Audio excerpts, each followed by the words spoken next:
హల్లెలూయా. బిగ్గరగా చెప్తామా హల్లెలూయా. ఏంటి ఈరోజు ఎందుకు ఇక్కడ అందరూ సమావేశమయ్యారు చెప్పాలి. ఎందుకు అందరూ సమావేశమయ్యారు? సరే, ఎవరన్నా అడిగితే ఎందుకమ్మా ఈరోజు ప్రార్థనకి వెళ్తున్నాం అంటే ఏం చెప్తారు? గుడ్ ఫ్రైడే కనుక ప్రార్థనకి వెళ్తున్నాం, అంతేనా?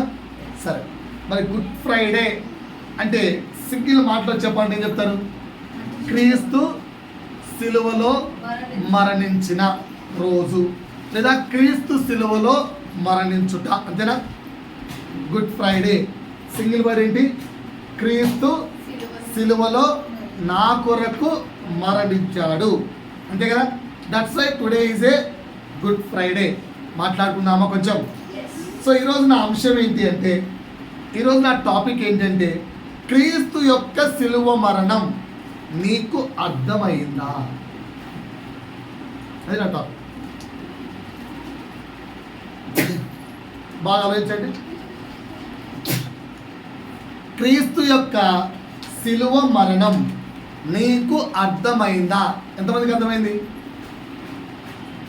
క్రీస్తు నా కొరకు మరణించాడు, that is called as a good Friday అని ప్రపంచమంతా చెప్పుకుంటుంది. ఇంకా కొన్ని క్రైస్తవ దేశాల్లోకి వెళ్ళినా, గొప్ప గొప్ప చర్చెస్లోకి వెళ్ళినా కూడా చాలా గ్రాండ్గా, చాలా గొప్పగా, ఏ కుటుంబము కూడా ప్రార్థనకి ఈరోజు మిస్ కాకుండా దేవుని సన్నిధిలో ఆరాధిస్తున్న సంఘాలు ఉన్నాయి. కరెక్టా రాంగ్? నేను అది ఏమి తప్పు అని చెప్పను, ఎందుకంటే అంతా కరెక్టే. కానీ నేను ఈరోజు ప్రభు కృపను బట్టి మీతో మాట్లాడాలి. ప్రభు మీకు చెప్పమన్న మాట ఏంటంటే, నా యొక్క మరణం నీకు అర్థమైందా అని అడగమన్నాడు. అందుకు అడుగుతున్నాను, ఎంతమందికి క్రీస్తు సిలువ మరణం అర్థమయ్యింది? లేదంటే హాఫ్ అండర్స్టాండింగ్ ఏమైనా, ఫుల్ అండర్స్టాండింగ్ అయింది? లేదంటే అర్థమైనా కూడా ఎగతాళిగా మారిపోయిందా? క్రీస్తు సిలువ మరణం ఎక్కడైనా నీకు ఎగతాళిగా మారిపోయిందా? చాలే ఓ బా అని ఒకడు అన్నాడు. ఎవడు? యేసు పక్కన ఉన్న ఇంకొక దొంగ. క్రీస్తు సిలువ మరణం ఆ వ్యక్తికి ఎగతాళిగా మారిపోయింది. నీకేమైనా అలా ఎగతాళిగా మారిందా? 4 పాయింట్లు చెప్తున్నాను. 1, అర్థమైందా అంటే అండర్స్టాండింగ్ అయిందా? 2, అర్థం, హాఫ్ ఏమన్నా అండర్స్టాండింగ్ అయిందా? 3, ఎగతాళిగా మారిందా దేవుని మరణం ఏమన్నా? 4, జస్ట్ రొటీన్, అంతే.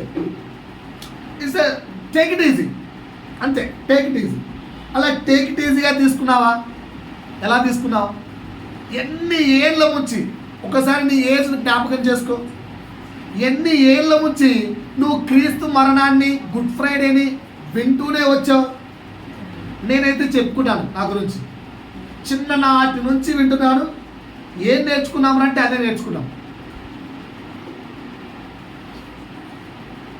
సో కనుక ఈరోజు ప్రభువు మన ముందు పెట్టిన ప్రశ్న, దీనికి క్రీస్తు సిలువ మరణం నీకు అర్థమైందా కాలేదా అనడానికి 8 ప్రశ్నలు ఇస్తారు.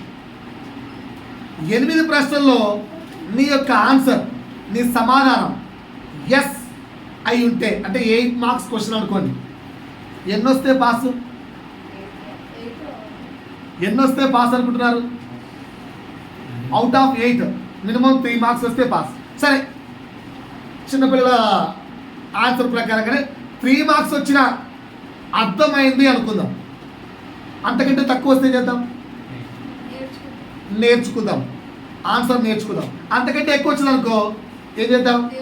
దేవునికి స్తోత్రం చేద్దాం. రెడీయా? ప్రశ్నించుకుంటూ వెళ్దామా? రైట్. సో అంతకంటే ముందు, సిలువ యొక్క ప్రశ్నల కంటే ముందు అసలు పాత నిబంధనతో ఏ సంబంధం ఉందో చూద్దాం. నిర్గమాకాండము 12వ అధ్యాయం తీయకండి. అక్కడికి వెళ్తే అక్కడ ఒక విషయం ఉంటుంది. ఏంటది? మోషే ఇశ్రాయేలు జనాంగాన్ని విడిపించడానికి ఐగుప్తులో ఉన్న ఫరోతో ఎన్నో అద్భుతాలు చేస్తాడు. కానీ ఫరో వదిలేస్తాడా?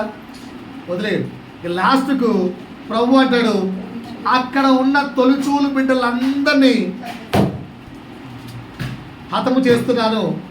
సో ఇశ్రాయేలు జనాంగంలో ఉన్న తొలిచూలు బిడ్డలు కూడా హతము కాకూడదు అంటే ఏం చేయాలి? మీరందరూ కూడా ఇది పస్కా పండుగ సమయము కనుక, ఏ పండుగ? పస్కా పండుగ సమయం కనుక ఒక గొర్రె పిల్లను వధించి ఆ రక్తమును మీ ఇంటి యొక్క నిలువు కొమ్మలు అంటే ఏంటి? ఇవి డోర్స్ కాదు, ద్వారబంధాలు, అడ్డం నిలువు వాటి మీద అడ్డం వాటి మీద రక్తము చల్లితే ఆ రక్తపు గుర్తులను బట్టి సంహారపు దూత వచ్చినప్పుడు మీ పిల్లలను చంపకుండా దాటి వెళ్ళిపోతుంది. అంటే మీరు మరణాన్ని జయించిన వారవుతారు అని చెప్పారు. అన్నమాట ప్రకారంగా ఇశ్రాయేలు జనాంగం ఏం చేస్తారు? గొర్రె పిల్లను చంపి ఆ రక్తాన్ని వేస్తారు, గుమ్మాలకు పట్టించుకుంటారు. సో ఎవరి గుమ్మములకైతే ఆ రక్తపు ముద్ర ఉంటుందో ఆ గుమ్మములలో ఉన్న తొలుచూలు బిడ్డలు మరణమునందరు. ఆ సంహారపు దూత ఆ ఇంటిని దాటి వెళ్ళిపోతుంది. అలాగే ప్రజెంట్ తీయండి ఒకసారి యోహాను సువార్త 1:29. అక్కడ ఒక గొర్రెపిల్ల ఉంది. ఎవరు ఆ గొర్రెపిల్ల? ఆ గొర్రెపిల్ల పేరేంటి? యోహాను సువార్త 1:29. ఇదిగో లోక పాపమును, లోకం అంటే మనమే కదా, మన పాపాన్ని మోసుకొని పోయే దేవుని యొక్క ఒక గొర్రెపిల్ల. ఆ గొర్రెపిల్ల పేరేంటి? యేసు. ఆ గొర్రెపిల్ల పేరేంటి? యేసు. ఆయనకున్న క్వాలిఫికేషన్ ఏంటి? లోక పాపమును మోసుకొని పోయే దేవుని యొక్క గొర్రెపిల్ల. సో ఆ గొర్రెపిల్లను బలిచ్చి ఆ గొర్రెపిల్ల యొక్క రక్తాన్ని నీ మీద చల్లుకుంటే, అక్కడ గుమ్మాలు, ఇక్కడ నువ్వు, నీ మీద చల్లుకుంటే సంహారపు దూత అంటే మరణ దూత నిన్ను దాటి వెళ్ళిపోతుంది. నీకు మరణం సంభవించదు, నువ్వు నిత్య జీవంలోకి ప్రవేశిస్తావు. ఇది గుడ్ ఫ్రైడే భయ్య. చల్లుకున్నారా? ధ్యానం నా అయిపోయిందా? ఎప్పుడెప్పుడు మెసేజ్ అయిపోతే ఇంటికి వెళ్ళిపోదా అనుకుంటున్నారా? మన అంతా మాట్లాడండి. ఆ యొక్క లోక పాపాన్ని మోసుకొని పోయే దేవుడి గొర్రె పిల్లైన యేసు యొక్క పరిశుద్ధమైన, నిష్కలంకమైన, నిర్దోషమైన, అతి పరిశుద్ధమైన రక్తము ఆయన కలువరిగిరిలో సిలువలో చిందించాడు. ఆ చిందించిన రక్తము ధారగా పారుతుంది.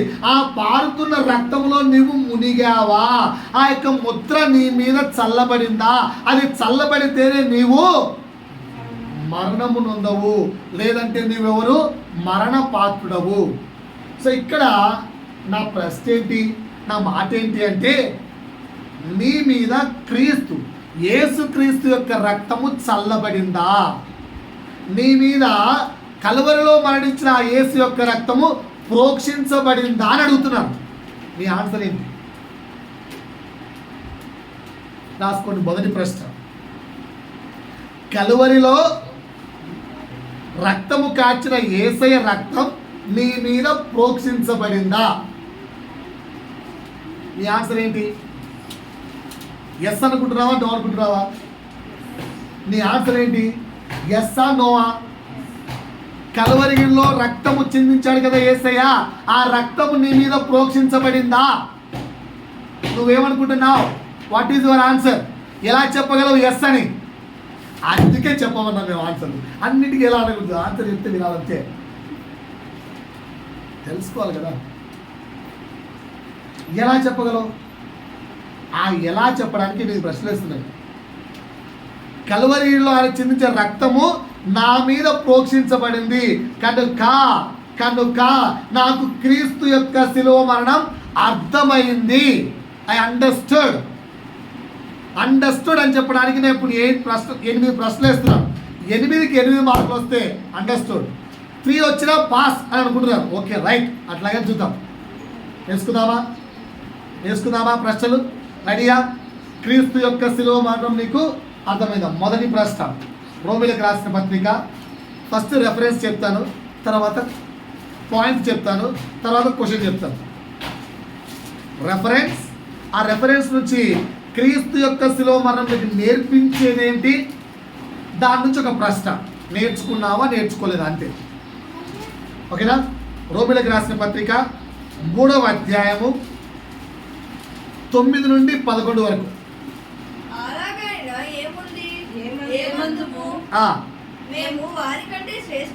అలాగైనా ఏమందుము మేము వారికంటే శ్రేష్ఠులమా తక్కువ వారమా ఎంత మాత్రమును కాము.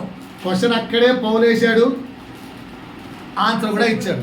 ఆ క్వశ్చన్ ఏంటో మీకు అర్థమయ్యేటట్టు చెప్తానండి. అలాగైతే ఏమంటాం? మేము వారికంటే తక్కువలమా? ఎవరు వారు? యూదులు. యూదుల కంటే మేమైనా తక్కువ వారమా? యూదుల కంటే మేమేమైనా తక్కువ వారమా అని పౌలేస్తూ ఆన్సర్ ఏమంటున్నాడు? కాదు, ఎంత మాత్రమును కాదు. మనకు అర్థమయ్యే భాషలో చెప్తాను. ఎందుకు ఆ ప్రశ్న చేస్తున్నారంటే యూదులకు కొన్ని ప్రత్యేకతలు ఇవ్వబడ్డాయి, యూదులకు కొన్ని ఆధిపత్యాలు ఇవ్వబడ్డాయి, యూదులకు కొన్ని దేవుని యొక్క వరాలు ఇవ్వబడ్డాయి, యూదులకు కొన్ని దేవుని యొక్క సూక్తులు ఇవ్వబడ్డాయి, యూదులకు కొన్ని దేవుని యొక్క ఆజ్ఞలు ఇవ్వబడ్డాయి, కొన్ని గైడ్ లైన్స్ ఇవ్వబడ్డాయి. యూదులను దేవుడు ప్రత్యేకించాడు. So many things. వాళ్ళకు కొన్ని ఆధిపత్యాలు ఇచ్చాడు, కొన్ని అద్భుత ఆశ్చర్యకారానికి సంబంధించిన ఆజ్ఞలు ఇచ్చాడు, కొన్ని వరాలు ఇచ్చాడు, కొన్ని బోధనలు ఇచ్చాడు. సో మెనీ థింగ్స్ స్పెషల్లీ వాళ్ళకి ఇచ్చాడు యూదులకు. అలా ఇచ్చారు కదా, మరి అలా ఇచ్చినందువల్ల వాళ్ళు ఏమన్నా మాకంటే మంచోళ్ళా? ఏమాత్రం కాదు, వాళ్ళు మేము ఒకటే. అది పౌలు ఆన్సర్. వాళ్ళకి స్పెషాలిటీ ఇచ్చినంత మాత్రాన వాళ్ళేం పెద్ద మంచోళ్ళు కాదు, మేమే చెడ్డోళ్ళం కాదు, అందరం పాపలమే. ఆన్సర్ ఏంటి? పాయింట్ అర్థమైందా? మనకు అర్థమయ్యే భాషలో చెప్తాను. బై బర్త్ క్రిస్టియన్గా పుట్టినంత మాత్రాన నువ్వు అన్యుల కంటే ఏమైనా గొప్పోడివా? అన్యుల కంటే ఏమైనా మంచోడివా? అన్యులకు పాపం ఉంది, నాకు పాపము లేదు అని చెప్పగలవా? అది నా ప్రశ్న. లాజిక్ అర్థమైందా మీకు? ఇక్కడ పౌలు అంటున్న మాట ఏంటంటే by birth you are Christian, by birth you are celebrating Good Fridays, by birth you are celebrating Easter, by birth you are celebrating Christmas. Oh you are Christian, okay. అయినంత మాత్రాన అన్యుల కంటే నువ్వేమన్నా మంచోడు అనుకుంటున్నావా? ఎంత మాత్రము కాదు. దాని కింద ఇంకెందుకంటే ఆన్సర్ ఉంది.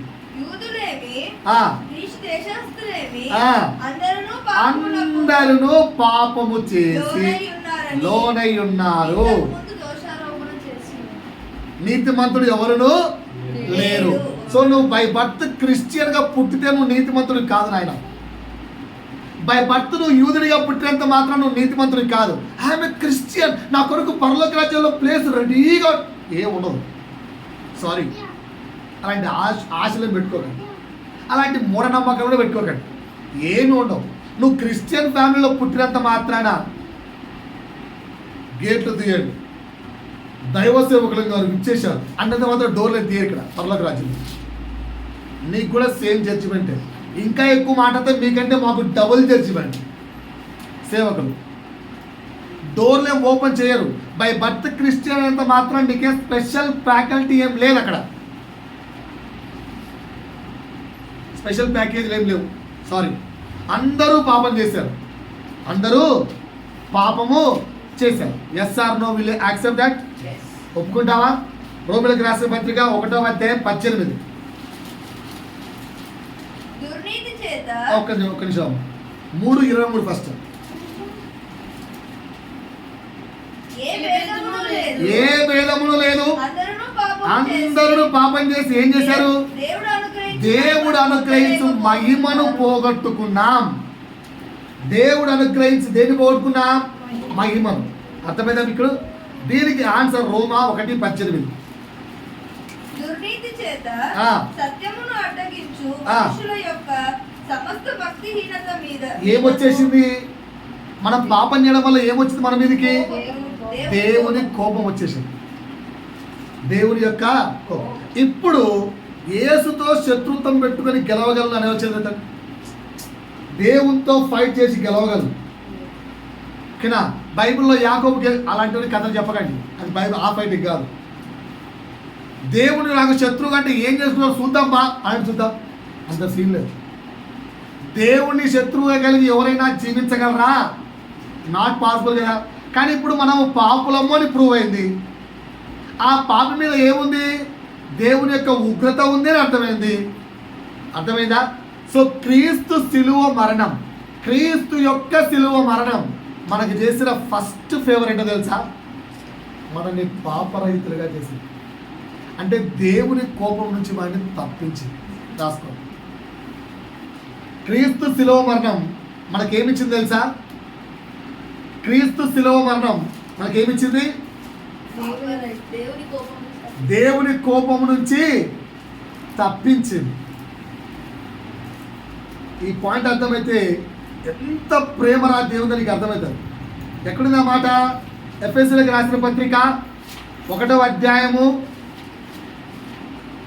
7వ వచనం.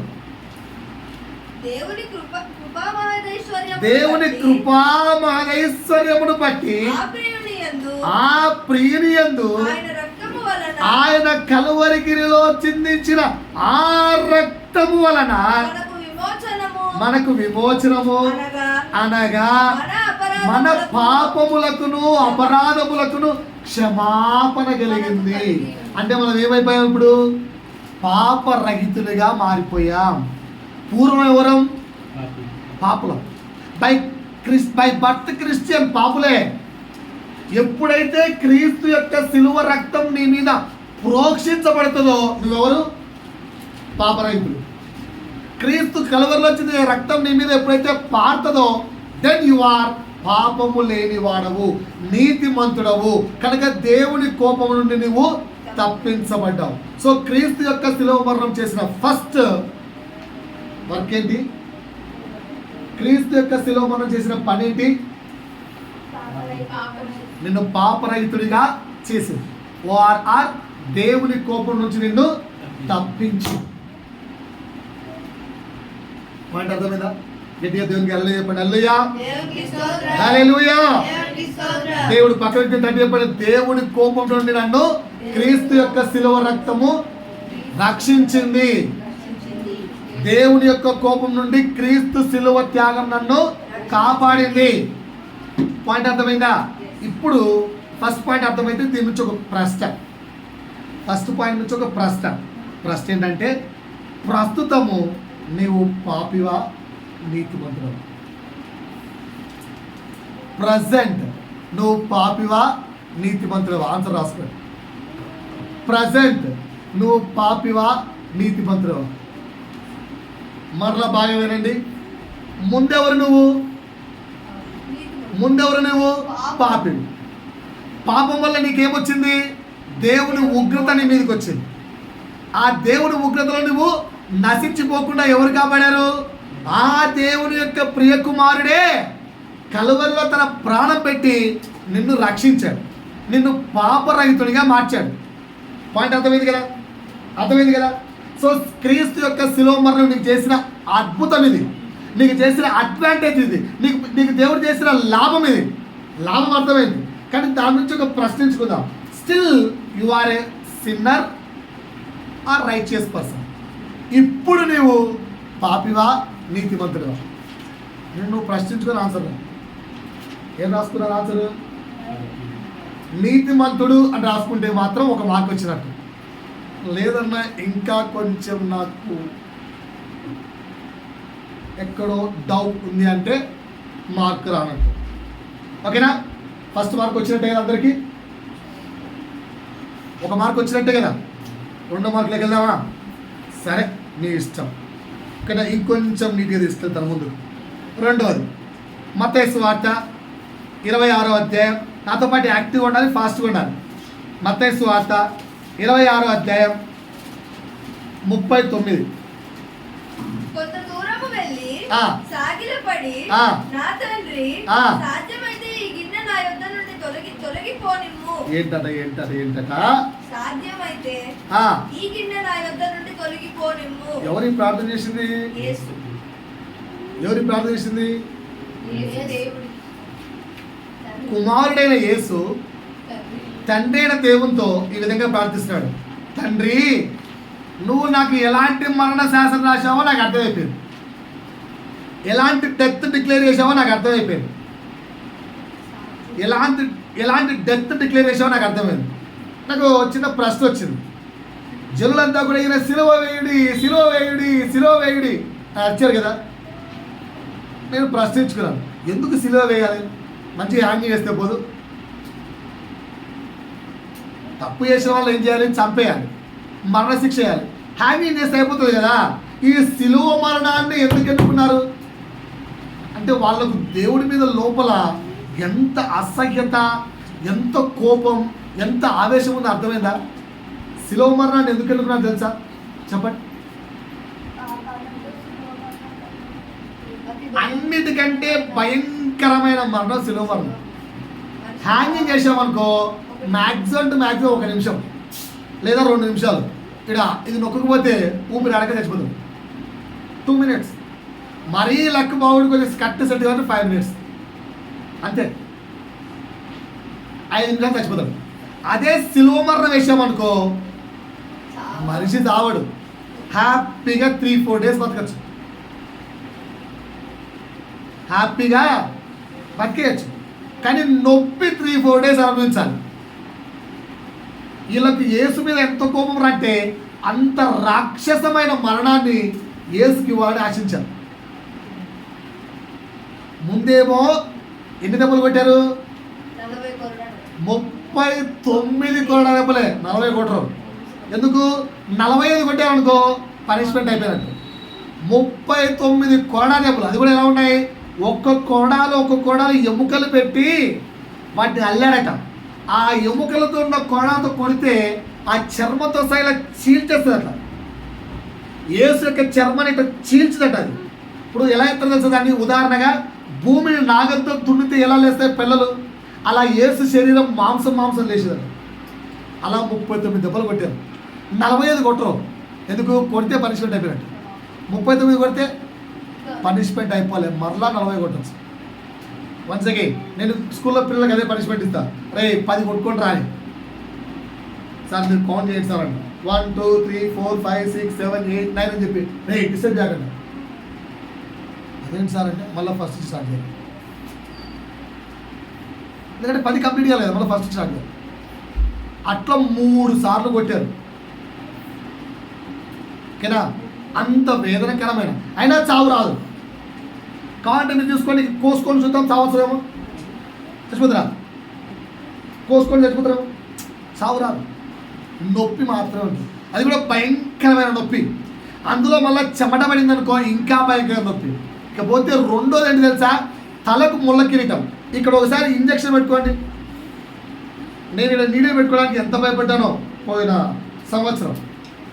అది పెడతానంటే డాక్టర్ని ఎన్ని అరిచానో. ఆ డాక్టర్ అయితే సార్ మీరు పాస్టర్ సార్ అని చెప్పింది. పాస్టర్ అయితే అన్నా. ఇంకో పాస్టర్ ఫోన్ చెప్తే రే పాస్టర్ అంటే శరీరాన్ని సాగుకి ఇచ్చేయాలి, ఏది భయపడతారో అన్నాడు. అప్పుడు పెట్టించుకున్నాం. సో ఇక్కడ నరములో జస్ట్ ఇంజక్షన్ దిగుతేనే అంటాం. దాని ఇలా కదిలేడు చూడండి, అన్నట్టు చూద్దాం. చుక్కలు కనిపించవు. నడిచేటప్పుడు జాగ్రత్తగా ఇలా నడవము. అలాంటిది ఇక్కడ ఉన్న ఒక్కొక్క నరంలో ముళ్ళు దించేశారు. అట్లే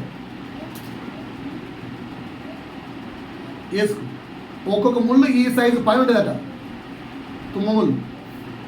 అది ఇలా నర్రాలకు దిగిపోయాయి. ఇక్కడ జస్ట్ నర్రాలు హెడ్డేకి వచ్చి నరాలు పగిలిపోతుంది అంటాం. అలాంటిది ఇక్కడ దిగిపోయే ముళ్ళు. ఎందుకు? నువ్వు చేసిన చెడ్డ తలంపులను బట్టే. అందుకు ఇక్కడ పొడిపించుకున్నాడు యేసు. విపరీత తలంపులు చేసింది ఎవరు? మనమే. మనము చెడ్డ తలంపులు ఆలోచించి చెడ్డ తలంపులు ఇక్కడ చేసాం కనుక ఆయన తలకి ఇక్కడ ముళ్ళకి పెంచుకున్నాడు. 1-2 గంటల మరణం వరకు దాంతోనే సిలువ మోసాడు. అన్ని కేజీల సిలువ కొండ మీదికి మోసాడు. ఏమన్నా ఈయనేమన్నా 6 ప్యాక్ ఏమన్నా బాడీ బిల్డరా? యేసుక్రీస్తు ఉన్నా కాదే.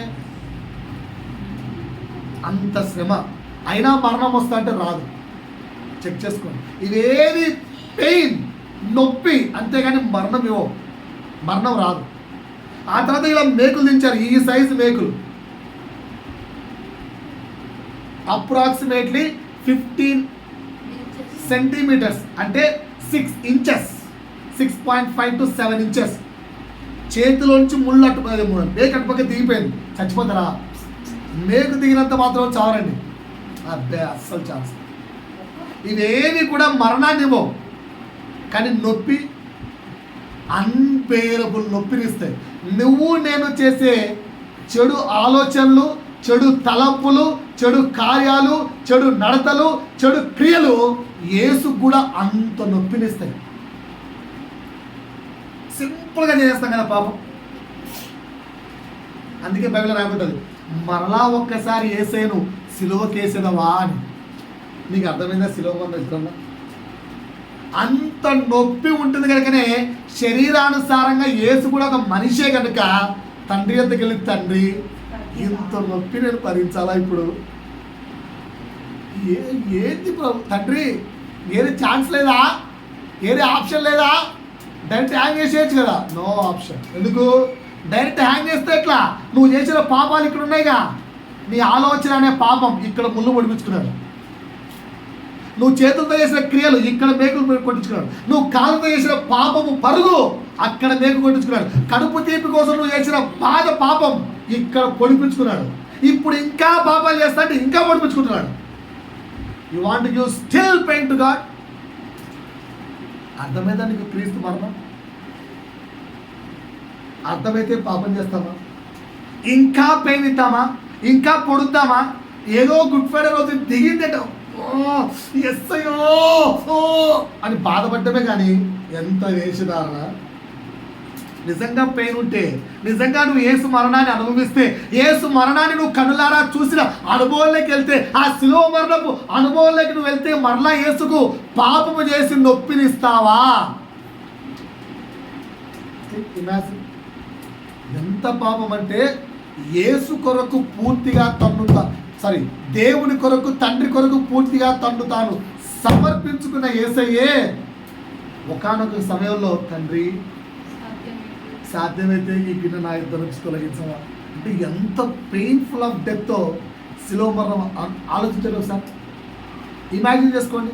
ఆ పక్కన దొంగతనం చేసిన వాళ్ళు అలాంటి మరణం వేయలే, అలా సింపుల్గా చేస్తే తలతో కట్టేశారు అంతే. ఇంత క్రూయల్గా యేసుకు మరణాన్ని ఎందుకు ఇస్తున్నారు తెలుసా? వాళ్ళు ఇవ్వలే, మన పాపాలకి అంత ఘోరమైన మరణం ఇచ్చారు. Still are ready to give same pain to lord?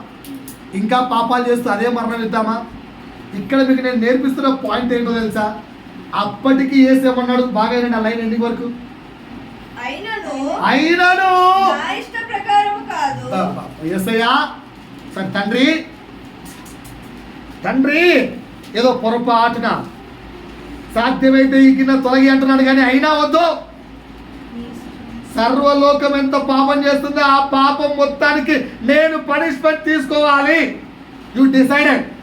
దానికి ఎంత ఘోరమైన మరణం ఇస్తావా? I'm ready. ఇంకా మీరు మరణం ఇస్తా అంటే ఇవ్వండి. ఇంకా పాపం చేద్దామంటే చేయండి. ఇంకా నేను మారను సార్ అంటే, క్రీస్తు యొక్క శిలువ మరణం నీకు ఎంత అర్థమైందో నువ్వే ఊహించుకో. అంత పెయిన్ఫుల్ డెత్ మన పాపాలు ఆయనకి ఇచ్చాయి.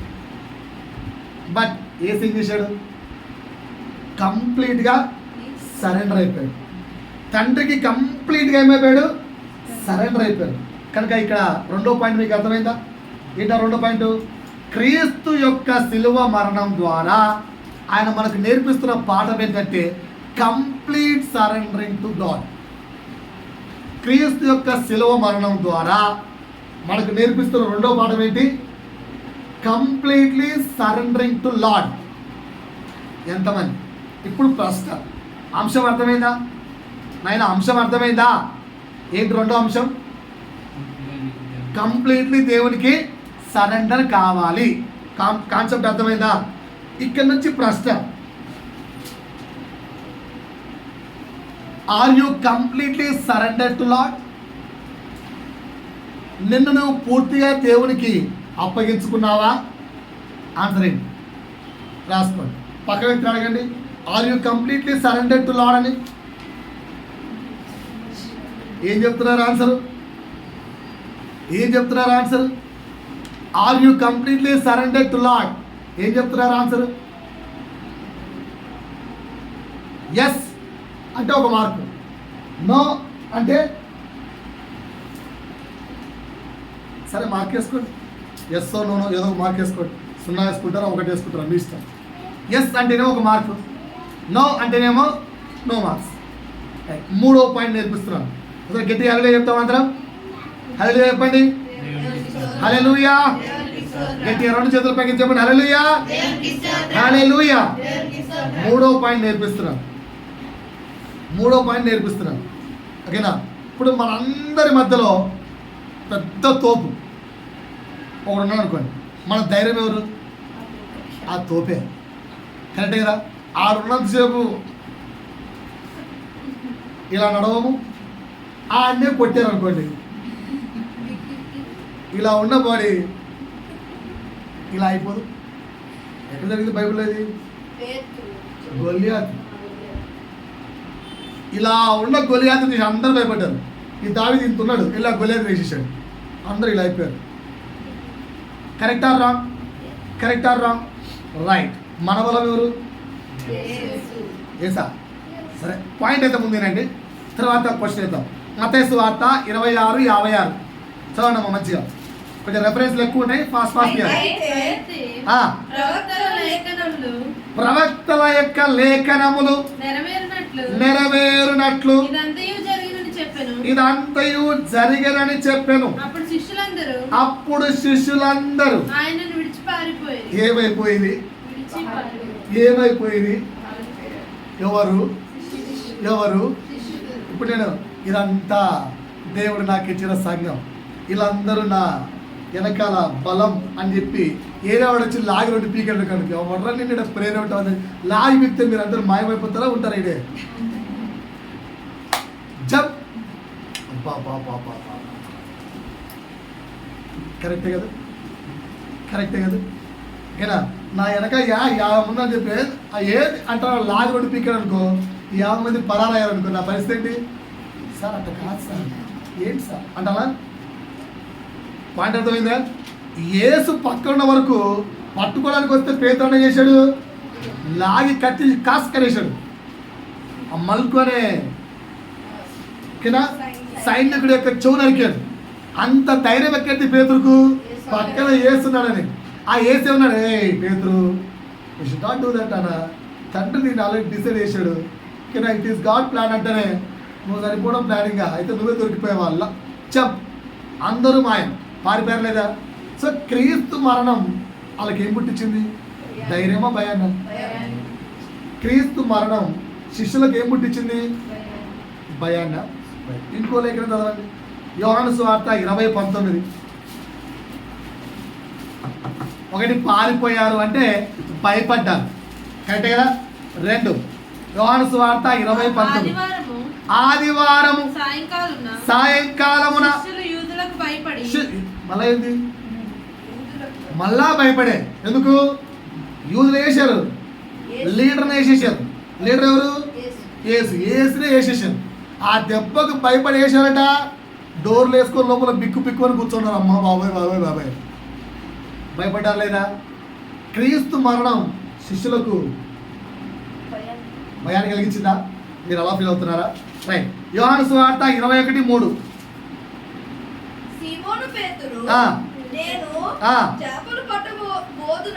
ఏం చెప్పాడు ఆయనకు?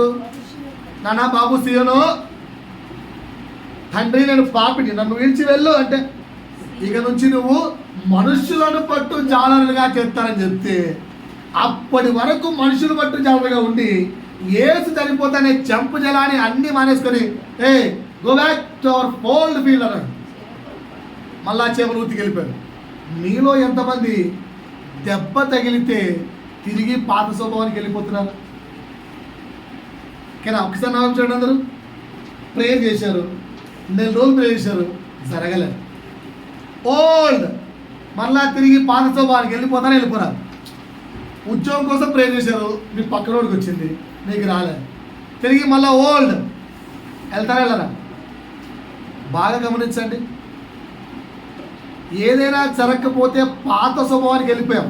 క్రీస్తు చనిపోయిన శిష్యులు ఎక్కడికి వెళ్ళిపోయారు అంటే లీడర్ పక్కన లేడనుకో, బలం ఇచ్చేవాడు పక్కన లేదనుకో, మన బలము మన ధైర్యం పక్కన లేదనుకో, ఆటోమేటిక్గా మనం ఏమైపోతాం, భయస్థలం అయిపోతాం. Yes or no? అది ఎరిగిన యేసు నేను ఏదో ఒక రోజు అయితే ఖచ్చితంగా చనిపోవాల్సిందేనా, ఎందుకంటే నేను మనిషి రీతిగా ఈ భూమి మీద పుట్టాను. Yes or no? నేను మనిషి రీతిగా ఈ భూమి మీద పుట్టాను కనుక కంపల్సరీ నేను శిలువ మరణం పొందాలి. అలా మరణం పొందిన రోజు ఈ శిష్యులందరూ కూడా ఏమవుతారు, మళ్ళా చెల్లా చెదురైపోయి పాత స్వభావానికి వెళ్ళిపోతారు, అపవాది కాడి కిందకి వెళ్ళిపోతారు, అపవాది కింద శత్రువులుగా జనంగా వెళ్ళిపోతారు, మంచి నేర్చుకోరు, చెల్లా చెదురైపోతారు. కనుక యేసు చనిపోవడానికి ముందే ఒక మంచి మాట ఏంటి, నిత్యము తోడుండు మాట చెప్పెళ్ళాడు. క్రీస్తు మరణము మనకిచ్చిన 3వ లాభం ఇది. చదవండి ఒకసారి యోహాను సువార్త 14వ అధ్యాయము 16 నుంచి 19. క్రీస్తు ఒక్క నిమిషమ్మ, క్రీస్తు మరణము భయాన్ని ఇవ్వలేదు. శిష్యులకు దేవుని యొక్క మాట గుర్తు రాక భయపడ్డారు, గుర్తుకొచ్చిన తర్వాత భయపడలే. ఆ మాట ఏంటి, క్రీస్తు యొక్క శిలువ మరణము మనకిచ్చే మాట, మనకిచ్చే లాభం, మనకిచ్చే యొక్క గొప్ప ఆశీర్వాదం ఏంటి తెలుసా? ఈ మాట నేను తండ్రిని వేడుకొందును మీ యొద్ద 2 రోజులు ఉండడానికై, నేను చనిపోయే 3 రోజులు ఉండడానికై, నేను సమాధిలో ఉండే 3 రోజులు నీకు తోడుగా ఉండడానికై అన్నాడా? ఎల్లప్పుడు. పాయింట్ అర్థమైందా? ఎవర్ లాస్టింగ్ పర్సన్ మనకు తోడుగా ఇచ్చాడు. క్రీస్తు మరణము మనకి ఇచ్చిన 3వ లాభం చెప్పండి. ఆ పర్సన్ పేరేంటి? ఆదరణకర్త. ఆయన ఎక్కడి వరకు ఉంటాడు? 1 రోజా 2 రోజులా? ఆయన మనని విడిచిపెడతాడా? అనాథలుగా విడవడు అని రాసింది అక్కడ. సో 3వ పాయింట్ బాగా అర్థం చేసుకోండి. క్రీస్తు తన శిలువ మరణం ద్వారా నిత్యము తోడుగా ఉండే వ్యక్తిని మనకి ఇచ్చాడు, నిత్యము తోడుగా ఉండే ఆదరణకర్తని ఇచ్చాడు. 3వ పాయింట్ రాసుకున్నారా? క్రీస్తు తన శిలువ మరణం ద్వారా నిత్యం. అన్నా దీనికి శిలువ మరణానికి లింక్ ఏదన్నా 16:7 చదవండి, అర్థమవుతుంది. 16:7 మీరు నన్ను ఎరిగి ఉంటే నా తండ్రిని ఎరిగి ఉందురు, ఇప్పటి నుండి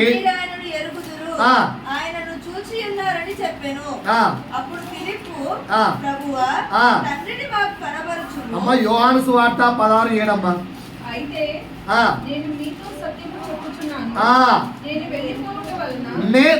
రెండు మోసం చూడండి ఎక్కడికట, నేను ఎక్కడికి వెళ్ళిపోవడం, శిలువ మరణం ద్వారా నేను వెళ్ళిపోతే నీకు లాభం ఏంటా? లాభం నేను ఉంటే కొన్ని రోజులు మీకు తోడుంటారా నాయన. ఎలాగైనా నేను మనిషి రీతికి వచ్చానంటే కంపల్సరీ చనిపోవాల్సిందే, నేను చనిపోతేనే మీరు విముక్తి పొందుతారు. కానీ మీకు నిత్యము తోడుండే వ్యక్తి నేను చనిపోతే వస్తుంది. పాయింట్ అర్థమైందా? సో క్రీస్తు శిలువ మరణం నీకేమిచ్చింది? నిత్యము తోడుండే వ్యక్తినిచ్చింది. ఇది 3వ పాయింట్. అర్థమైందా? క్రీస్తు శిలువ మరణం ద్వారా నిత్యము తోడున్న ఆదరణకర్త వచ్చాడు. నీకు ఈ పాయింట్ అర్థమైందా? అంటే ఇప్పుడు నిత్యము నీకు తోడు ఎవరున్నారు? నీ సైడ్ ఎవరున్నారు? నీ పక్కన ఎవరున్నారు? నీతో ఎవరున్నారు తెలుసా? నీకు అది ఎవరున్నారు తెలుసా? ఉన్నారా లేదా? పాయింట్ అర్థమైందా? క్రీస్తు శిలువ మరణం నీకు అర్థమైందా అమ్మా? ఇప్పుడు నీ పక్కన ఎవరున్నారు చెప్పండి అమ్మా కొంచెం. పరిశుద్ధాత్ముడు ఆదరణకర్త. నీలో ఎవరున్నారు? పరిశుద్ధాత్ముడు. నీకు సహాయంగా ఎవరున్నారు? నిన్ను అనాథలుగా విడిచిపెట్టకుండా నీకు తోడున్న వ్యక్తి ఎవరు? నిన్ను ఎప్పుడైనా విడిచిపెడతానని చెప్పాడా? ఏ సమయం ఎంతైనా కానీ, ఏ స్థితి ఎంతైనా కానీ, ఏ స్థలములోనైనా కానీ. నేను అందుకు ఒక పాట రాసుకుని దగ్గర రాసుకున్నాను. ఏ స్థలము ఎంతైనా కానీ, ఎందరి మధ్యలో ఉన్నా, ఏ స్థితిలో నేనున్నా కానీ, పరిస్థితులే వికటించిన నీకోసం జీవిస్తాను. ఎందుకంటే అన్ని స్థలాల్లో నువ్వు నాతో ఉన్నావు. ఈ పాయింట్ నీకు అర్థమైందా? క్రీస్తు శిలువ మరణం ఇచ్చిన ఆ లాభం నీకు అర్థమైందా? ఏంటి ఆ లాభం? ఆదరణకర్త నీతో ఉన్నాడు. Anywhere, any place, any time నీతో ఆదరణకర్త ఉన్నాడు. ఒప్పుకుంటావా? పక్క వ్యక్తి తట్టి లేపండి, అడగండి, అయ్యా నీతో ఆదరణకర్త ఉన్నాడని ఒప్పుకుంటావా? అడగండి. నీతో ఆదరణకర్త ఉన్నాడని ఒప్పుకుంటావా? రైట్. ఇప్పుడు ప్రశ్న ఎస్ ఆర్ నో మీరు రాసుకోండి. ఒప్పుకున్నారు అందరూ ఆదరణకర్త అని? రైట్. నా ధైర్యం, నా బలం రాసుకోమా. నా ధైర్యం, నా బలం, నా సహాయం ఎల్లవేళలా ఆదరణకర్తే. నా ధైర్యం, నా బలం, నా సహాయం every time is Holy Spirit. Yes or no? మీ ధైర్యం ఎవరు? మనుషులు కాదు, బంధువులు కాదు, ఉద్యోగం కాదు, డబ్బులు కాదు, నా బలము కాదు, ఇవేమి కావు. ఎవరు? Only Holy Spirit. కరెక్టేనా? Will you accept that word? 4 నెలలు ఉద్యోగం లేదు, పోయింది.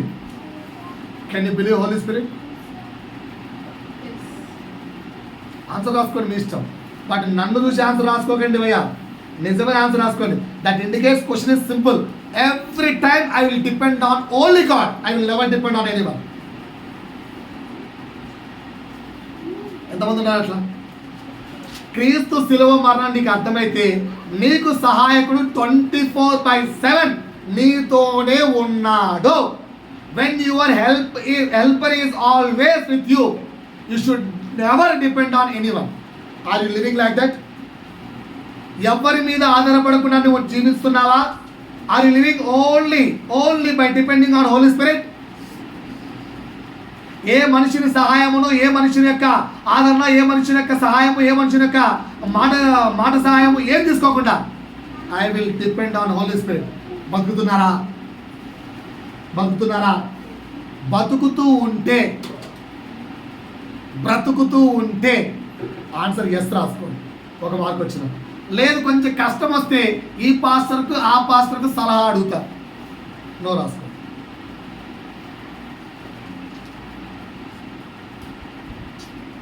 మీ బైబిల్ డౌట్స్ కాదు, ఇక్కడ బైబిల్ డౌట్స్ పాస్టర్ అడగచ్చు, తప్పలేదు. Any I will depend on God అంటే నీకు శిలువ మరణం అర్థమైనట్టు. లేదు సార్ కష్టం వస్తే పక్కలోని సాయం అడుగుతా అంటే నీకు ఇంకా శిలువ మరణం అర్థం కాలేదని అర్థం. రైట్. 4వ పాయింట్ ఎఫ్ఎస్సీలకు రాసిన పత్రిక 2వ అధ్యాయము 13వ వచనం. ఎఫ్ఎస్సి 2:13. అయినను మునుపు ఎవరంట మనము? నా వెబ్సైట్ మునుపు ఎవరంట మనము? దూరస్తులు. ఎవరికి? క్రీస్తు. ఇప్పుడు ఎవరట? క్రీస్తు యేసు శిలువ మరణము ద్వారా, క్రీస్తు యేసు శిలువ మరణము ద్వారా మనం ఏమైపోయాము? సమీపస్థులం అయిపోయాం. పక్కన పిలిచి are you near to Lord, are you a family member of Jesus అని అడగండి. నువ్వు దాని కింద రాయబడి చూడండి, క్రీస్తు ఇంటి వారని రాయబడి ఉంటుంది. అదే అధ్యాయులు కిందకి వెళ్ళండి. దేవుని ఇంటి వారమై ఉన్నామని ఉంటుంది.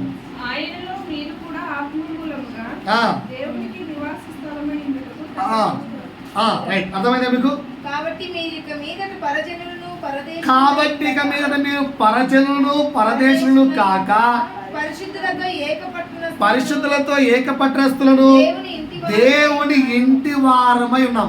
ఇప్పుడు పక్కన కూర్చొని నాకు ఈ మెసేజ్ వద్దు నా వల్ల కాదు, లేచి వెళ్ళిపోదాం అనుకునే వ్యక్తిని తట్టి are you a member of God family అని అడగండి. Are you a member of God family? ఎంతమంది అడిగారు? అడిగిన వాళ్ళు చేతులు ఎత్తండి. అడగండి ముందు. నాకు దేవుడి మాట వినాలి first. Are you a member of God family? Right. అంటే మీరు ఎవరు వాక్యం వినలేదని అర్థం. నేనేం చెప్పాను? ఎవరికైతే వాక్యం వినబుద్ధి కావట్లేదో లేచి వెళ్ళిపోవాలంటారో వాళ్ళు అడగండి అన్నాను.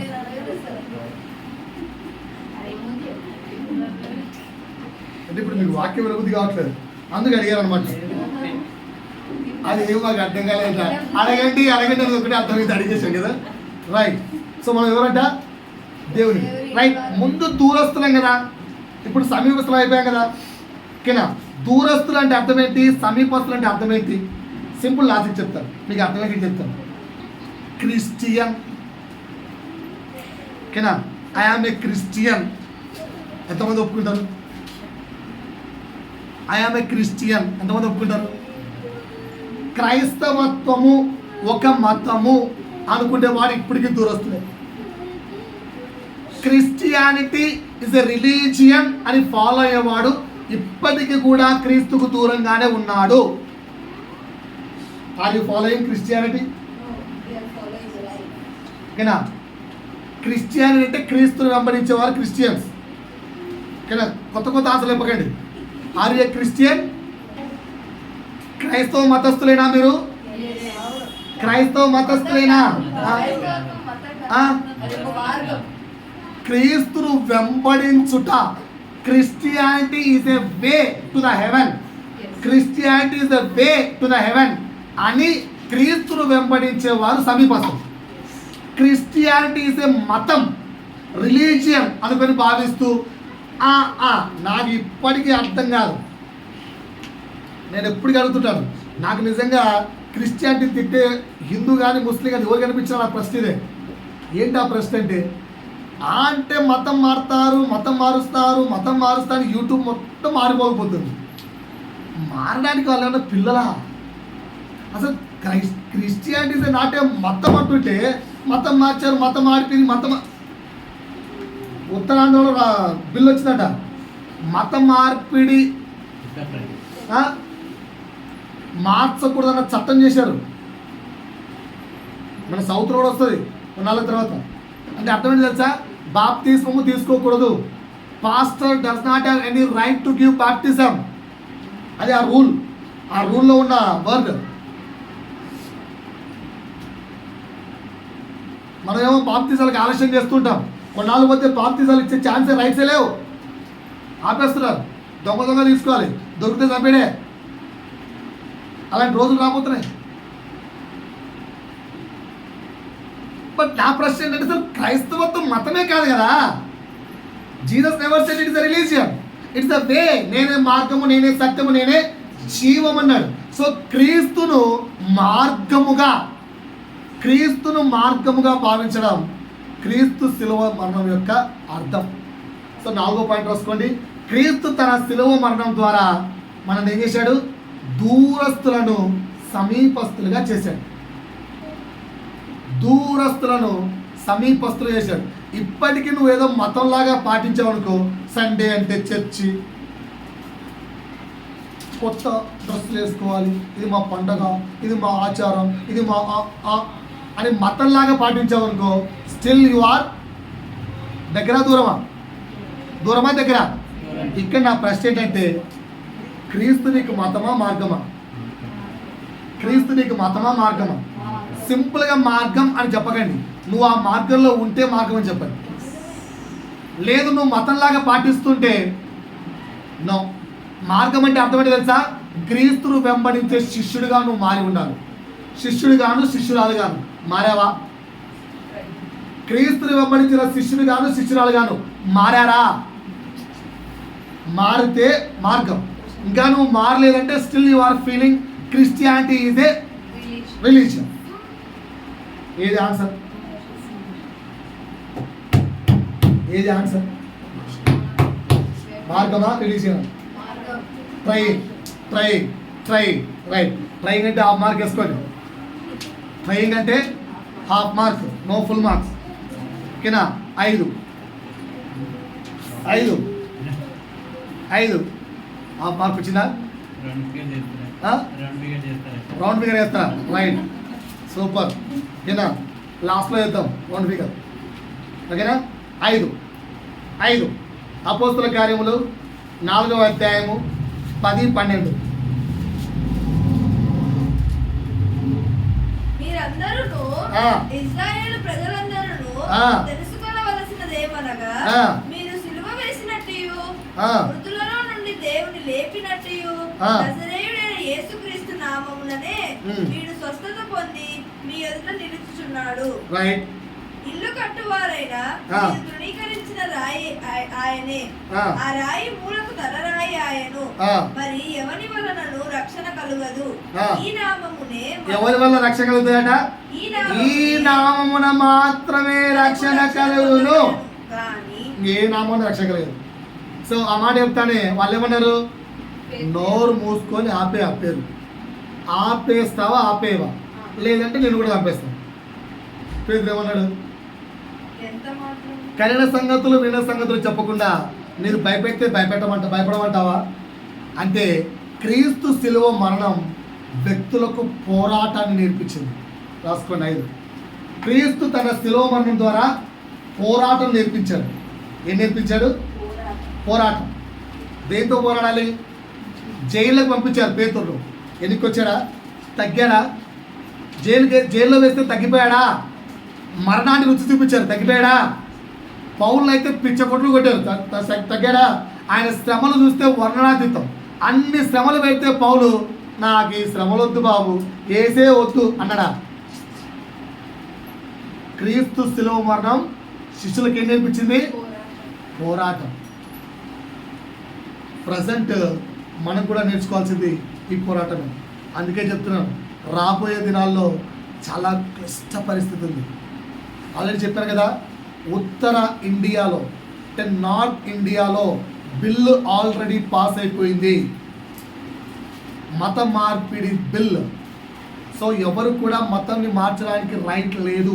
అంటే బాప్తిస్మం ఎవరికి ఇచ్చే అధికారం లేదు. ఆ బిల్లు, ఆ రైట్, ఆ బిల్లుకి అగనెస్ట్గా సుప్రీంకోర్టులో పిటిషన్ వేశాడు. ఎవరు? మన దానిపైన ప్రవీణ్ పగడాల ఆ కోర్టులో కేసు వేస్తే ఆయన ఎక్కడ ఏది గెలుస్తాడో అక్కడ మళ్ళీ ఆ బిల్లుకు అగనెస్ట్ ఎక్కడ తీర్పు వస్తుందని చెప్పి ఆయన వేసేశారు. ఇది లింక్. Is a fighter. కానీ ప్రభు ఏమంటున్నాడు? Let them die, we have to fight. క్రీస్తు శిలువ మరణం నీకు ఏం నేర్పించింది? పోరాటం. ఏం నేర్పించింది? పోరాటం. దేనితో పోరాటం? ఎఫెసీయులకు రాసిన పత్రిక 6:12. దేనితో పోరాటం? ఏదైనగా మనము పోరాడినది శరీరంతో కాదు గాని ప్రధానులతోనూ అధికారులతోనూ. అర్థమవుతుందా? మనము నార్మల్ పర్సన్స్, మనము ఏ బలము లేని normal persons. But we have to fight with whom? అధికారులతో, అంధకార శక్తులతో, ప్రధానులతో, గొప్పలతో ఫైట్ చేయాలి. గెలుస్తామా? అబ్బే, అది పాత నిబంధన. యుద్ధం యెహోవాదే. అది యుద్ధం యెహోవాదే, పాత నిబంధన. ఇప్పుడు నువ్వు పోరాడేది ఎవరితో? చదవమ్మ, మొత్తం చదువు. లోకనాథులతోనూ ఆకాశ మండలమందు సంచరించిన దురాత్మలతోనూ మళ్ళీ ఒకసారి మొత్తం చదవమ్మ. ఏలయనగా మనం పోరాడేది ఎవరితో? శరీరాలతో కాదు, నాలా నార్మల్ పర్సన్స్ తో కాదు. నువ్వు ఎలాగైతే ఆర్డినరీ పర్సన్, నువ్వు పోరాడేది కూడా ఇంకొక ఆర్డినరీ పర్సన్స్ తో కాదు. ఎవరితో? గాని ప్రధానులతోనూ అధికారులతోనూ ప్రస్తుత అంధకార సంబంధమైన లోకనాథుల శక్తులతోనూ ఆకాశ మండలమందు దురాత్మల సమూహంతో పోరాడుతున్నారు. క్రీస్తు శిలువ మరణం మనకు నేర్పించిన పాఠం ఇది. పోరాడండి. అందులో తండ్రి దేవుడు యేసుకి ఎలాగైతే మరణాన్ని యాక్సెప్ట్ చేశాడో, అలా తండ్రి దేవుడు నీకు కూడా మరణాన్ని యాక్సెప్ట్ చేస్తే లెట్ దెమ్ డై. లేదంటే యుద్ధము యెహోవాదే నిన్ను కాపాడతాడు. ఆయన మరణముని నిర్ణయించేవాడేవాడు ఆయన. ఆయన నిర్ణయిస్తే యాక్సెప్ట్, లేదనుకో యు ఆర్ సేఫ్. ఎంతమంది వచ్చి నిన్ను ఏం చేసినా యు ఆర్ సేఫ్. కానీ బట్ నువ్వెలా ఉండాలి? పిరికి వెదవలాగా పారిపోవాలి. ఎలా ఉండాలి? పిరికి వెదవలాగా పారిపోవాలి. పిరికోడే చిందాబాద్ అని పరిగెత్తాలి. అది ఏముంది అక్కడ? దేవుడిచ్చు సర్వాంగ కవచమును ధరించుకొని ఎదురించుడి. పోరాడండి. ఎందుకు పోరాడాలి సార్? ఇంత కష్టమైన ఎందుకు పోరాడాలి సార్? ఆన్సర్ అక్కడ ఉంది. ఏం ఫస్ట్ కొరంది ఎందుకు పోరాడాలి అంటే ఫస్ట్ కొరంది 6:14. ముందున్న దినాల్లో మొత్తం పోరాటాలే. పోరాటాల్లో ఎదురుంటా ఒక్క నిమిషం అమ్మా. ముందున్న దినాలన్నింటి పోరాటాలే. ఎదురు నిలుద్దామా, పోరాడదామా, ఎదురిద్దామా, లేకపోతే పారిపోదామా? ఏం చేద్దాం? బైబిల్ ఏమంటుంది? క్రీస్తు శిలువ మరణం నీకు అర్థమైందని అందుకే అడిగాను. క్రీస్తు శిలువ మరణం నీకు ఏం చెప్తుంది? You have to stand, you have to fight. పోరాడాలి. ఓకేనా? ఎందుకు పోరాడాలి? అక్కడ ఆన్సర్ ఉంది. దేవుడు ప్రభువును లేపెను. తండ్రి అయిన దేవుడు పోరాడిన కుమారుని యేసు చేశాడు, లేపాడు. అలాగే పక్కనే ఉంది ఆన్సర్. మనలను కూడా ఆ శక్తి వల్లనే చేస్తాట. నిన్ను మహాంటి శక్తులు చేస్తాయి, మట్టి కిందికి పంపిస్తాయి. అంతే. మహాంటి శక్తులు వేస్తాయి, మట్టి కిందికి పంపిస్తాయి. ఇప్పుడు ప్రవీణ్ పగడాల ఎక్కడికి వెళ్ళాడు? మట్టి కిందికి వెళ్ళాడు. నిజంగా దేవుడి చిత్తం చేస్తాడు దేవుడు. యేసుని లేపాడా లేదా? నిన్ను నన్ను కూడా లేపుతాడు. కనుక భయపడక ఏం చేయాలి? క్రీస్తు శిలువ మరణం నేర్పించిన పాఠం అదే. ఏంటి? తండ్రి దేవుడు యేసును లేపాడు. మనం కూడా ముందున్న రోజుల్లో పోరాడాలి. పోరాడి దేవుని కొరకు నిలిస్తే దేవుడు నిన్ను లేపుతాడు. ఓకేనా? ఇక్కడ ప్రశ్న రాసుకోండి. In your spiritual war are you fighting or surrendering? నీ ఆత్మీయ పోరాటంలో పోరాడుతున్నావా, రాజీ పడిపోయావా? నీ ఆత్మీయ పోరాటంలో పోరాడుతున్నావా, సింపుల్గా అంటే ఇస్ ఆల్వేస్ కరెక్ట్ అమ్మా, ఇంతకంటే గొప్ప భక్తి ఎవరు చేయలేరు అంతే అనుకొని రాజీ పడిపోయావా? నీ ఆత్మీయ పోరాటంలో పోరాడుతున్నావా, రాజీ పడిపోయావా? ఏమైందండి ఆన్సర్? పోరాడుతున్నారా, రాజీ పడిపోయారా? చల్లగా ఉన్నారా? Fighting, struggling is going on. I'm trying to be like a spiritual person sir, but I'm failing sir. అది పోరాటం. Whatever I'm doing the prayers and everything is good. I'm good, I'm holy. నిన్ను నువ్వు హోలీ అనుకున్నావు అనుకో, ఎవరు అబద్ధికుడు? దేవుడు అబద్ధికుడు అవుతాడు. నువ్వు దేవుడిని అబద్ధికుడు చేసినట్టు అర్థం. కనుక సత్యంగా పోరాడుతున్నావా, రాజీ పడిపోయావా? చెక్ చేసుకో. ఇప్పుడు ఎన్ని ప్రశ్నలు వేశాను? 5. ప్రభు చిత్తం అయితే ఈస్టర్ రోజు మిగతా 5 ప్రశ్నలు వేస్తా.